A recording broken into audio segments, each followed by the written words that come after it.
Hey, it is May, finally. So it's time to do an April reading wrap up. This month I read 10 books, which is crazy. I usually only read about 5 or 6. And I haven't done a wrap up since January, but a lot was going on this month with reading and I just need to talk about it. So I'm doing a wrap up. But yeah, I got my stack.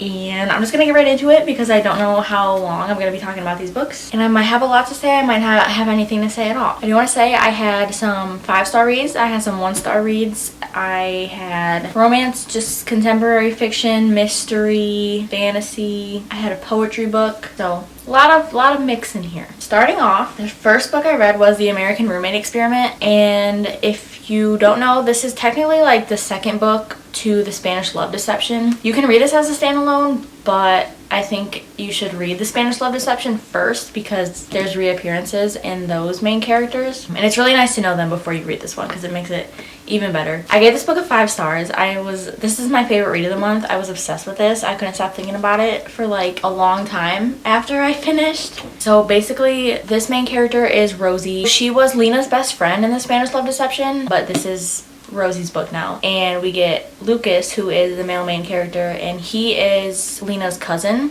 from Spain. Rosie she lives in an apartment in New York, and something happens in her apartment where she can't live there, so she goes to Lena's apartment because she is away for a couple weeks. She was just gonna plan on staying there until her apartment is fixed, and then as soon as she gets there, someone's like trying to get in, breaking in, this whole fiasco. It turns out to be Lucas. He is there staying with Lena's permission. Rosie did not have Lena's permission to go in there, but she was like, it'll be fine, she's my best friend, like it doesn't matter. But Lucas was the one that was supposed to be staying in this apartment, and it's like a studio apartment, so there's only like 1 room, 1 bed.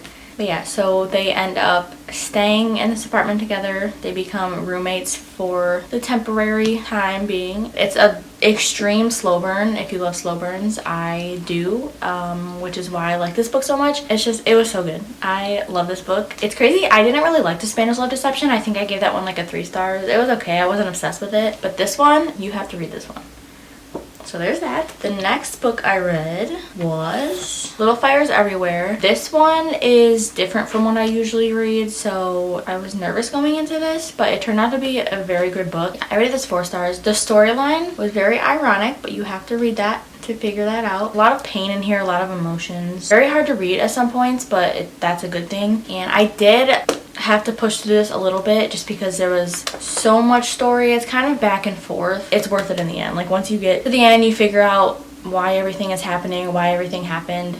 It's amazing. Basically, this starts off with this family that lives in Cleveland, more specifically Shaker Heights, which is a community where everything's the same. They want to go by a whole bunch of rules. They don't want anything to be different. All the houses look the same. So this starts off with this family's daughter burning their house down, and she's just gone. They don't know where she is. So going into it, you think that like she's gonna be the main character and the story's gonna be about her, but it pretty much wasn't. I mean, she did play a huge part, and you figure that out at the end of the book. So we have Elena, which is the mom of Izzy, who is the girl who burned down the house. Then we have Mia, who is the mom of Pearl, and Pearl becomes friends with Elena's children. They go to school together, and then Mia and Pearl have been like moving around a lot. They don't really stay in a home for a while, but this one they wanted to stay in, and Mia was like, I'm finally giving Pearl like the time to be in a school, make friends, and just like settle down and feel like they have a home now. But Elena she thinks she's sketchy. She's trying to figure out like her past entirely, and it's kind of creepy in a way.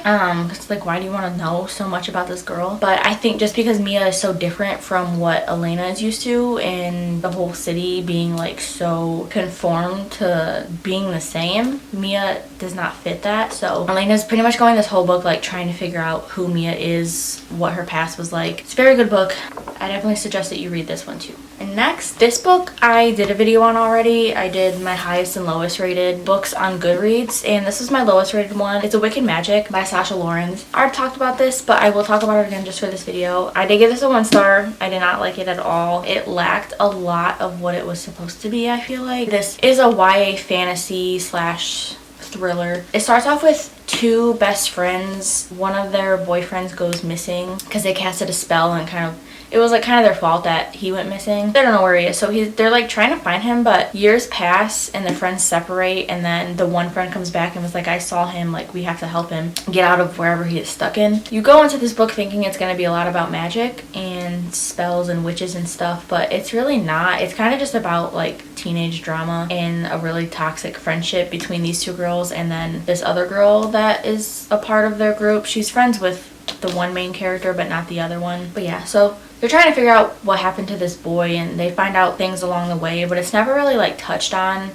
a lot to where you get a whole bunch of information. So there wasn't too much depth to this story. I think it had a lot of potential to be a good fantasy read. Like all the magic in here just kind of seemed fake because it was never really touched on a lot. But yeah, it wasn't really witchy to me, which is what I was hoping for. But that is that book. And then following that, I had my highest rated book on Goodreads, which was the second half of the other video that I did, but it was The Seven Husbands of Evelyn Hugo by Taylor Jenkins Reid. Everybody loves this book.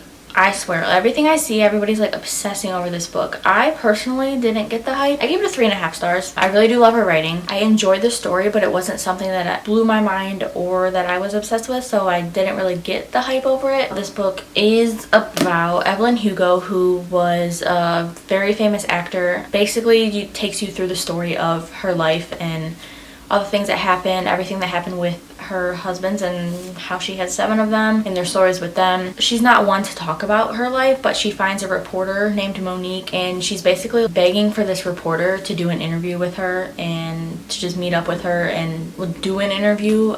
So Monique goes and she works for this company. She thinks she's doing an interview with Evelyn, and Evelyn just basically tells her the whole story of her life. So it's set up in a really interesting way because there's like the present tense when it's Monique and Evelyn meeting up, talking, but then most of the story goes back through Evelyn's life. So it's like every point in her life that's important and that she wants everybody to know. It's really her whole life story about fame, being rich, going through husbands, and dealing with everything. This book was good, but it was lacking something for me, and I can't really tell you what it was. I think it was just a story of being famous and rich that I didn't really enjoy. Yeah, that is that one. And then we had The Perfect Marriage by Genevieve Rose. This one was really, really good, but there was some things in there that I couldn't really get past. There was quite a few plot holes in this. So start off with Sarah. She is one of the best defense attorneys, and her husband, they have a lake house. So he goes to this lake house and he has an affair. Well, he's been having an affair with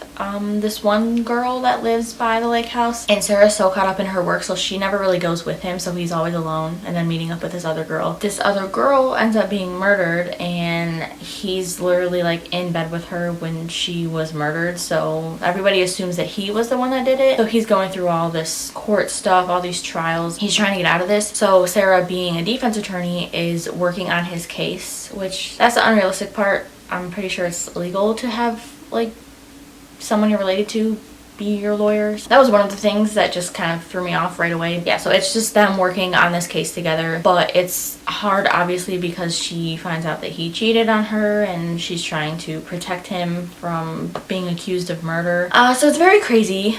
It was very good. I couldn't put this book down, and I just wanted to find out what happened. I'm not good at like whenever I read a mystery, I'm not good at figuring out who it is. I'm not gonna lie. I don't like go in depth thinking about who it's gonna be. I kind of just read the story and figure it out along the way as I'm being told, which I know some people like to go into a mystery and dive in deep and figure out who it's gonna be. I don't do that. I don't necessarily spend time doing that. So it was shocking to me. A lot of people knew who it was gonna be from the beginning, but yeah, despite the few plot holes in here and just the fact that the wife was the husband's attorney, I thought it was really good, and I think she has another book out now. I kind of want to read it, so maybe I'll read that soon. Oh my god. And then guess what I read?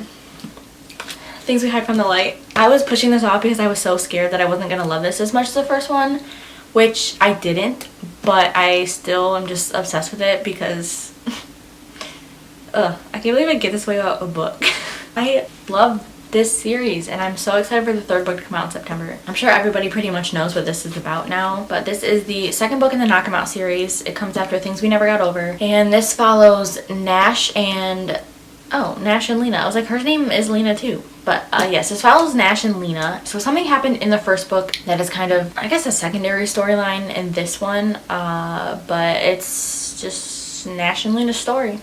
and it's great. I love every single character in these books. Lucy writes amazing side characters, which I'm obsessed with because I'm very big on falling in love with characters, and that makes a story lovable to me. Especially with this series, you just get all of that, and I eat it right up. So this one was obviously 5 stars. I loved Lena because she's a very strong female main character. She's very independent, and I related to her a lot. And then Nash, oh my gosh.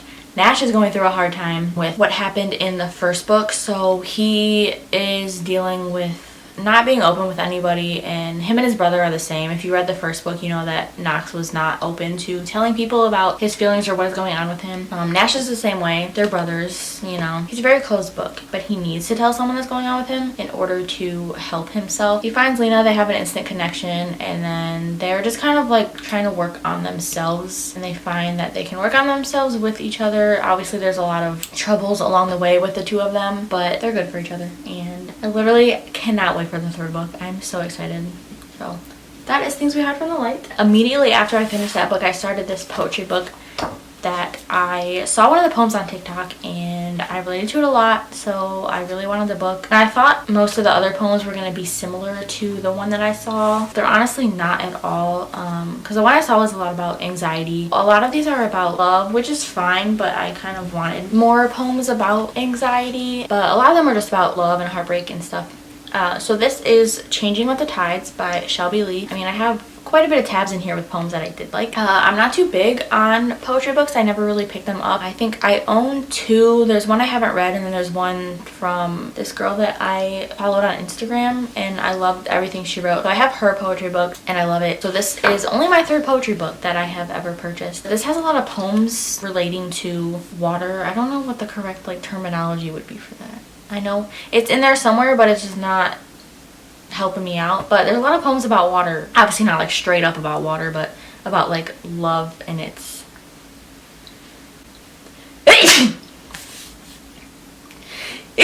I don't know, why can I not think of the correct way to say this? With it being a lot about water, it did seem kind of repetitive. I didn't rate it because I don't want to rate like a poetry book. This was a nice quick read. I found a new favorite poem because she posted it on TikTok and I bought the book, so I was influenced. And then after that, I have Kulti.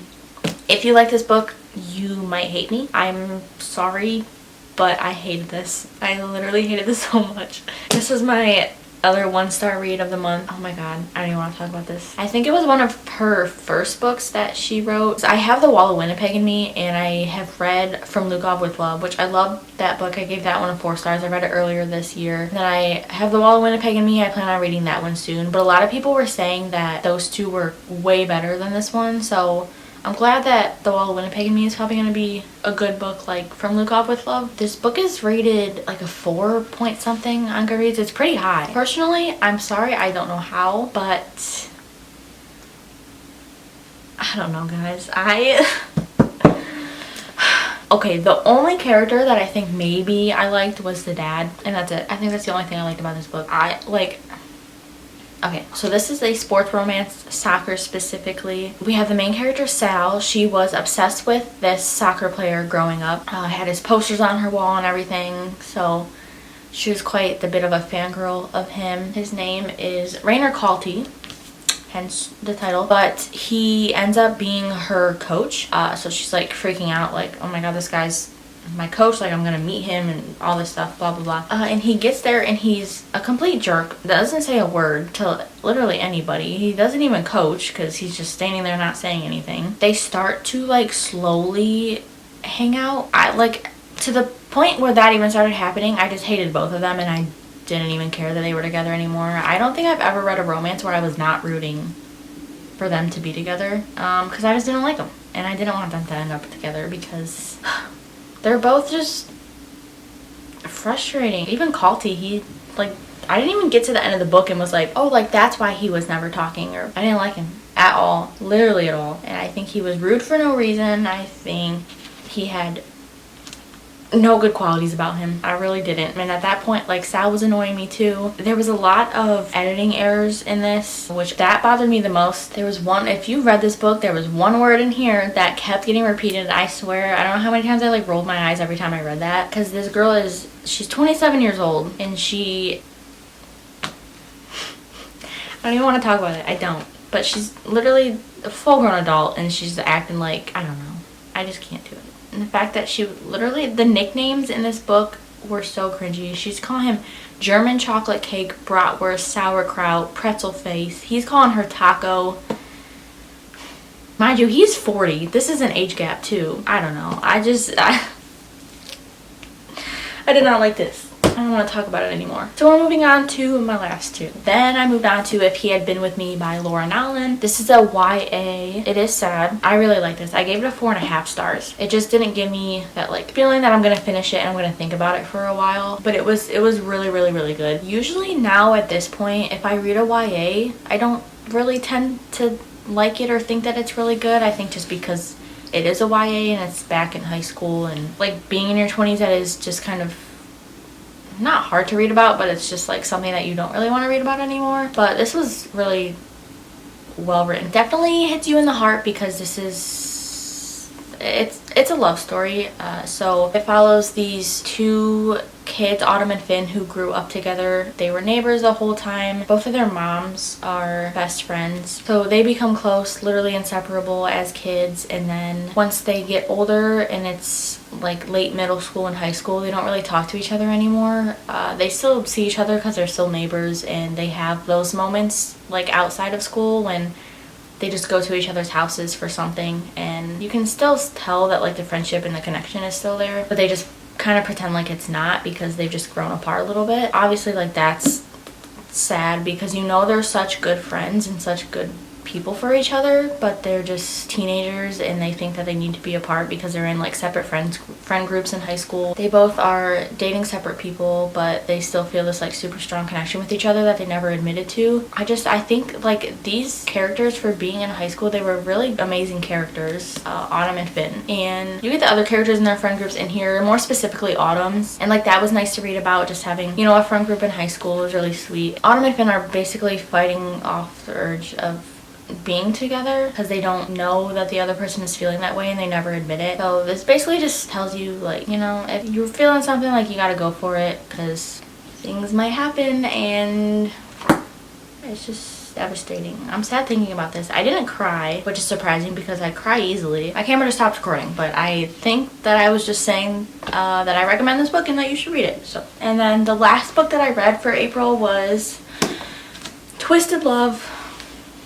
Oh my god, I love this book so much, and so many people were saying that this wasn't good and that the rest of the books were better, but I thought it was really, really good, just saying. But I'm doing a whole entire video with this series and 2 other series, so I don't want to talk too much about this right now or go like in depth. I don't think that video is probably going to be up till June or mid-June because I have a lot of books to read for it. So I guess I'll just talk about it a little bit. This one is about Alex and Anna. Oh my god, it's Ava. I knew that felt wrong. I knew it felt wrong. Her name's Ava. Did I love this book? Okay, anyway, this book is about Alex and Ava and her brother Josh, who went to a different country for work for the year. So Alex is moving into his house because Ava and Josh are neighbors. So Alex ends up being Ava's neighbor, and he's watching over her, making sure she's okay. And then, yeah, they start spending time together. This had great side characters. Plot was a little darker than I thought it would be. I don't know what I was expecting with the plot, but there's quite a bit of drama going on in there, and I loved it. I was soaking it up. So that is Twisted Love. If you want to stick around and see the video that I'm doing for this, feel free to subscribe and wait for that video to come up. But that's all I'm going to say about this one, and that concludes my April reading wrap up. It was so good. I had such a great reading month, and I've been like, I don't know, I've been like crazy about reading lately. The last 2 weeks of April, I did not want to put a book down, and that's such a good feeling because I never get that feeling anymore, but it was there and I accepted it. So I was just knocking some books out before April ended. Yeah, that was that. Now I have some series to be reading. That's it for this video. If you liked it, like it. And I will see you in my next video, whatever that may be. Hope you have a good reading month for May. And let me know what your favorite read of April was. Or what's on your TBR for May. Talk to me about books, you know, the good stuff. But yeah, that's it. I will see you later. I'm gonna go read Twisted Games. Bye.